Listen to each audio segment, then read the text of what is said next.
Queridos hermanos, iniciamos la lección divina de este día lunes 23 de mayo, lunes de la sexta semana del tiempo de Pascua. Por la señal de la Santa Cruz de nuestros enemigos, líbranos, Señor Dios nuestro, en el nombre del Padre, y del Hijo, y del Espíritu Santo. Amén. Señor mío y Dios mío, creo firmemente que estás aquí, que me ves, que me oyes. Te adoro con profunda reverencia. Te pido perdón de mis pecados y gracia para hacer con fruto este tiempo de lección divina. Madre mía Inmaculada, San José, mi Padre y Señor, Ángel de mi guarda, interceded por mí. En la primera lectura de este día lunes, continuando con esa lectura del libro de los Hechos de los Apóstoles que realizamos en este tiempo de Pascua, leemos el capítulo 16, versículos 11 al 15. Por aquellos días zarpamos de Troade y navegamos rumbo a Samotracia, al día siguiente hacia Neápolis y de ahí a Filipos, colonia romana y ciudad principal de la región de Macedonia. En Filipos nos quedamos unos días. El sábado salimos de la ciudad y nos fuimos por la orilla del río hasta un sitio donde solían tenerse las reuniones de oración. Allí nos sentamos y trabamos conversación con las mujeres que habían acudido. Entre las que nos escuchaban había una mujer llamada Lidia, de la ciudad de Tiatira, comerciante en púrpura que adoraba al verdadero Dios. El Señor le tocó el corazón para que aceptara el mensaje de Pablo. Después de recibir el bautismo, junto con toda su familia, nos hizo esta súplica: si están convencidos de que mi fe en el Señor es sincera, vengan a hospedarse en mi casa. Y así nos obligó a aceptar. Palabra de Dios. Pablo, Bernabé continúan con su misión. Ha cambiado, Pablo y Timoteo, como hemos visto la semana pasada, continúan con su misión. Pero ahora el libro de los Hechos de los Apóstoles, se recuerda, ha cambiado a hablar en primera persona. Ya no está contando aquello que le contaron, ya no está contando aquello que le sucedió a otros, a lo que otros narraron. La narración ha cambiado a la primera persona. Lucas, el evangelista, el autor del tercer evangelio, cuenta lo que ha estado viviendo ya de modo personal, junto a Pablo y a los que los acompañaban. Zarparon de Troade y navegaron rumbo a Samotracia y llegan finalmente a Filipos, que era una colonia romana de Macedonia.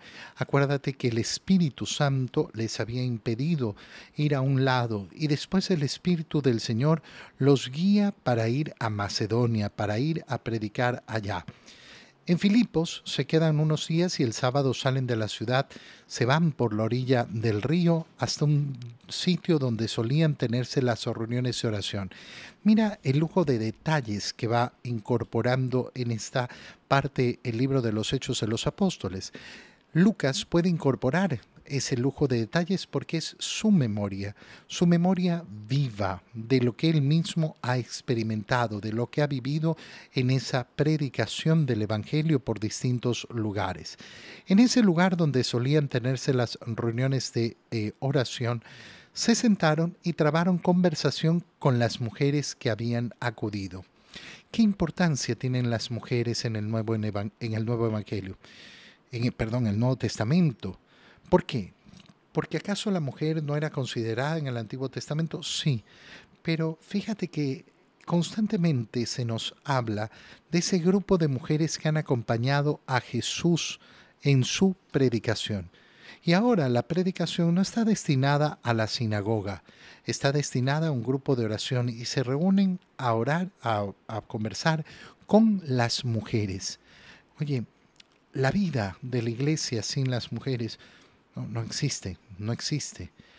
Cuando se acusa a la iglesia, no, que machistas, que no.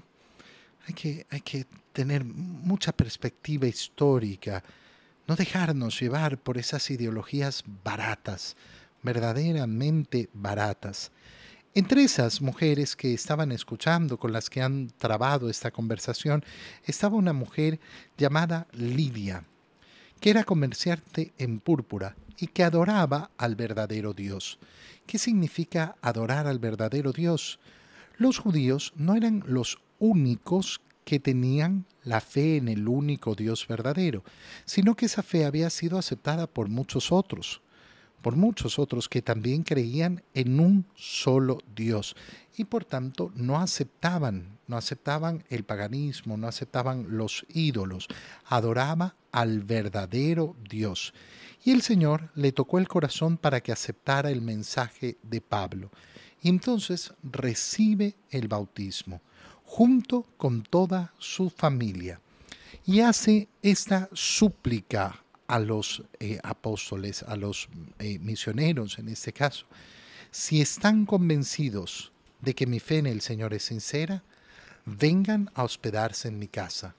Claro, no podían decir otra cosa, porque si ellos hubieran pensado que su fe en el Señor no era sincera, entonces no le habrían dado el bautismo. Pero le han dado el bautismo. Y por tanto esta mujer de esta manera dice que los obligó a aceptar. Los obligó a aceptar efectivamente ese hospedaje, esa hospitalidad. Qué bonito es ver que en el cristianismo el corazón es hospitalario, que sabe recibir y que sabe recibir en primer lugar a los mensajeros de Dios, que sabe abrirles sus hogares. Pero además, qué importante es tener nuestro corazón verdaderamente hospitalario. Cuando nosotros nos topamos con esas familias que son sumamente cerradas, que no les gusta que nadie entre a su casa, que no les gusta invitar gente, oye, mucho cuidado. No, es que a mí no me gusta que venga nadie a mi casa. Mira, no es una virtud cristiana.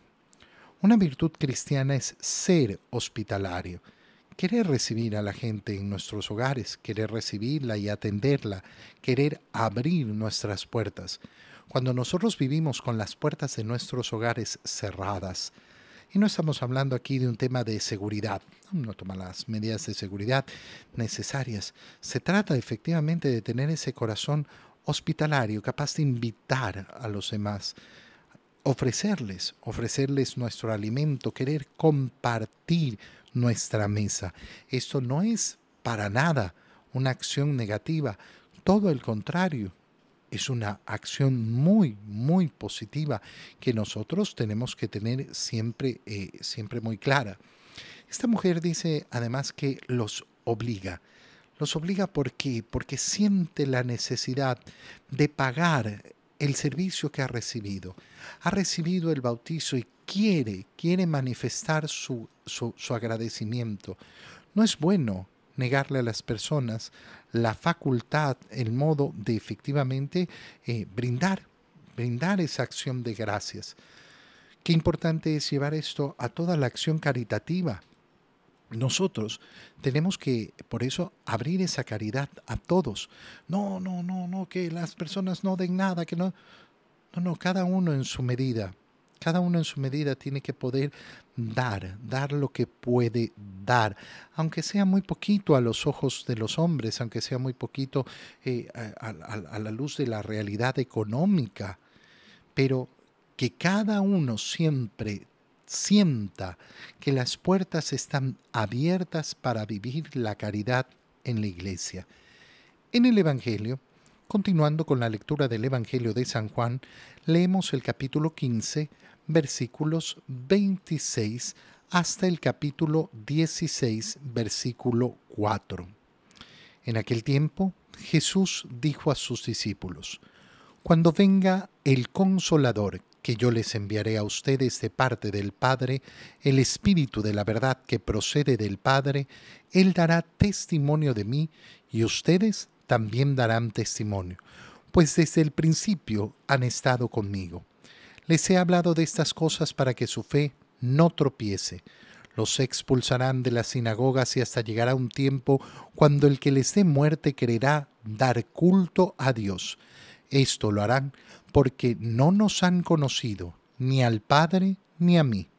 Les he hablado de estas cosas para que cuando llegue la hora de su cumplimiento, recuerden que ya se lo había predicho yo.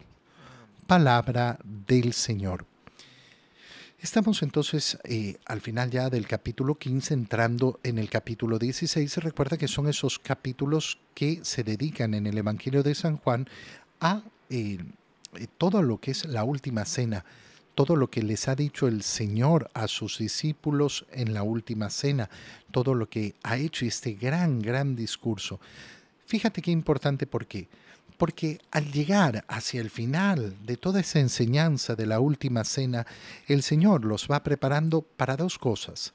La primera, su partida, y la segunda, la llegada del Espíritu Santo. Yo me voy, pero es bueno que me vaya, porque si me voy, vendrá el Espíritu Santo. Ese irse del Señor que hace relación a su muerte en la cruz, pero que hace relación también a ese irse después de esos 40 días en que ha permanecido haciéndose visible en diferentes oportunidades después de la resurrección hasta su ascensión al cielo. Ese irse del Señor en la ascensión. Y claro, esta semana es importantísima en este sentido porque nos preparamos para celebrar. En verdad, el día de la ascensión es el día jueves. Este jueves, celebramos la ascensión en cuanto que se cumplen los 40 días desde la resurrección. Pero en la mayoría de lugares se celebrará el domingo. Y de ahí nos quedará una semana más para llegar a la celebración de Pentecostés, la venida del Espíritu Santo. Entonces es ese irse del Señor para que venga el Espíritu Santo. ¿Qué les dice ahora Jesús? Cuando venga el Consolador. Esta es la forma en que el Señor ha hablado del Espíritu Santo. El Paráclito. Paráclito, ¿qué significa? Significa el consolador, es decir, aquel que da consuelo, aquel que entrega consuelo, aquel que consuela el corazón. Ese consolador que yo les enviaré a ustedes de parte del Padre. Yo se los voy a enviar, no es que yo no intervengo. Entonces aquí se ve una relación entre el Padre y el Hijo para la llegada del Espíritu Santo. Yo se los enviaré de parte del Padre. Fíjate qué bonito es. ¿Por qué? Porque cuando nosotros proclamamos nuestra fe, cuando recitamos el credo niceno-constantinopolitano, llamado por la gente largo, ¿qué eso es lo que decimos sobre el Espíritu Santo? Que procede del Padre y del Hijo. Pero ese proceder del Padre y del Hijo no es en relación al envío hacia nosotros, sino en su realidad trinitaria. Es decir, ¿de dónde surge el Espíritu Santo? Surge del amor entre el Padre y el Hijo. ¿Cuándo surge? No, en ningún momento. En ningún momento, ¿por qué? Porque es eterno, igual que el Padre y el Hijo.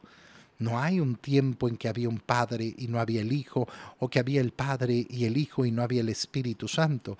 La Santísima Trinidad es un solo Dios, siempre igual. Pero para nosotros poder entenderlo, lo que nos ha mostrado el Señor es que el Espíritu procede. Y ese proceder hacia nosotros nos muestra esa relación trinitaria entre el amor del Padre y el Hijo, que es el Espíritu Santo. El Espíritu Santo procede del amor del Padre al Hijo y del amor del Hijo al Padre. Es aquel en que se da esa relación. Y entonces, esa misma lógica trinitaria es la que se manifiesta en la lógica del envío. El Padre ama al Hijo y el Hijo obedece al Padre, y por tanto el Padre ha enviado el Hijo al mundo. Y una vez que el Hijo ha obedecido y cumplido lo que el Padre deseaba para la salvación de aquel regalo que es la creación para el Hijo, entonces el Hijo envía de parte del Padre al Espíritu. ¿Y este Espíritu cómo es? Es el Espíritu de la verdad, que procede del Padre, el Espíritu de la verdad. Es decir, que el Espíritu lo que va a permitir en primer lugar, ya he dicho consolador, va a dar un consuelo al corazón del hombre. ¿Y por qué lo va a consolar? Porque es Espíritu de verdad. Porque el gran consuelo de nuestro corazón es conocer la verdad. Por eso en la verdad hay consuelo. En la mentira, en el engaño, nunca se conoce el consuelo. Aquel que cree que miente piadosamente, no, una mentira piadosa era para no hacerlo sufrir. Tú no conoces el Espíritu Santo, ¿no? No, no lo conoces, no lo entiendes. No entiendes que no puede existir un consuelo en el corazón si no es en la verdad. Solo la verdad, aunque duela, produce consuelo. Cuando a mí me llaman la atención por algo, cuando me hacen ver la profundidad de mi alma, cuando me hacen ver mis pecados, aquellos que no quiero ver, me puede doler, pero al final, si yo tengo la humildad necesaria, ¿qué va a significar el consuelo? El verdadero consuelo para mí, el consuelo de conocer cuáles son los defectos que tengo que corregir y entonces esforzarme en corregirlos. Ese es el espíritu, porque es espíritu de verdad que procede del Padre. ¿Qué va a hacer ese espíritu? Él dará testimonio de mí. ¿Qué va a hacer el Espíritu? La acción del Espíritu Santo siempre da testimonio del Hijo, siempre da testimonio de Cristo, siempre nos lleva a la fe en Cristo. ¿Cómo reconocemos entonces la acción del Espíritu Santo? Cuando conduce a dar testimonio de Cristo. Si en cambio atribuimos la acción del Espíritu Santo a cosas que no dan testimonio de Cristo, entonces lo más probable es que estamos atribuyendo una acción al Espíritu que no es verdadera. El Espíritu dará testimonio de mí y ustedes también darán testimonio, pues desde el principio han estado conmigo. Es decir, que ustedes van a recibir el testimonio del Espíritu Santo no para quedarse mudos. Ay, que yo me guardo para adentro del Espíritu. No, el Espíritu se me entrega para poder yo tener la valentía, la confianza de dar testimonio al mundo de Cristo. Les he dicho todas estas cosas para que su fe no tropiece. ¿Qué quiere el Señor? Que nuestra fe no tropiece. ¿Con qué? Con las eventualidades que van a ocurrir a lo largo de la vida. Para que su fe no tropiece, nuestra fe no tiene que tropezar con lo que sucede en el mundo. Ay, pero es que la gente mala, es que no sé qué, es que mira lo difícil. Que no tropiece nuestra fe. Y el Señor comienza entonces a explicar lo que va a suceder. Miren, los expulsarán de las sinagogas e incluso llegará un tiempo cuando el que les dé muerte quererá dar culto a Dios. Pablo era lo que pensaba. Pablo pensaba, ese Saulo de Tarso, pensaba que estaba dando culto a Dios, protegiendo la verdadera fe, persiguiendo a los cristianos. Y eso es lo que han querido muchos a lo largo de la historia. Incluso cuando les den muerte llegarán a pensar que dan culto a Dios. Pero esto lo harán porque no nos han conocido ni al Padre ni a mí. Aquel que conoce al Padre, aquel que conoce al Hijo, entonces conoce a aquellos que dan testimonio del Padre, del Hijo y del Espíritu Santo. Les he hablado de estas cosas para que cuando llegue la hora de su cumplimiento, recuerden que ya se los había predicho yo. Que no les he dicho, miren, la van a pasar fenomenal, van a ir sin ningún problema, sin ningún sufrimiento. Uy, van a pasarse la vida en trencito, van a bailar y... No, no, no. Los van a rechazar. Los van a rechazar. Los van a perseguir. Pero tranquilos. Eso ya se los había dicho. Tú y yo tenemos que enfrentar también tantas dificultades en la vida. El Señor nunca nos prometió no enfrentarlas, no tenerlas. Y por eso las palabras del Señor son tan importantes para ti y para mí. Tranquilo, tranquilo, lo que tiene que suceder, sucede. Lo que tiene que pasar, va a pasar. No hay ninguna sorpresa. El Señor ya lo ha anunciado. Tú en cambio, Pon tu corazón verdaderamente en la confianza en el Señor.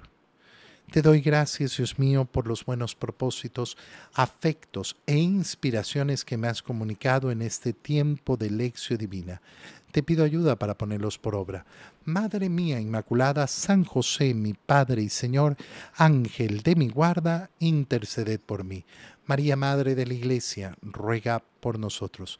Queridos hermanos, que tengan todos un muy feliz día.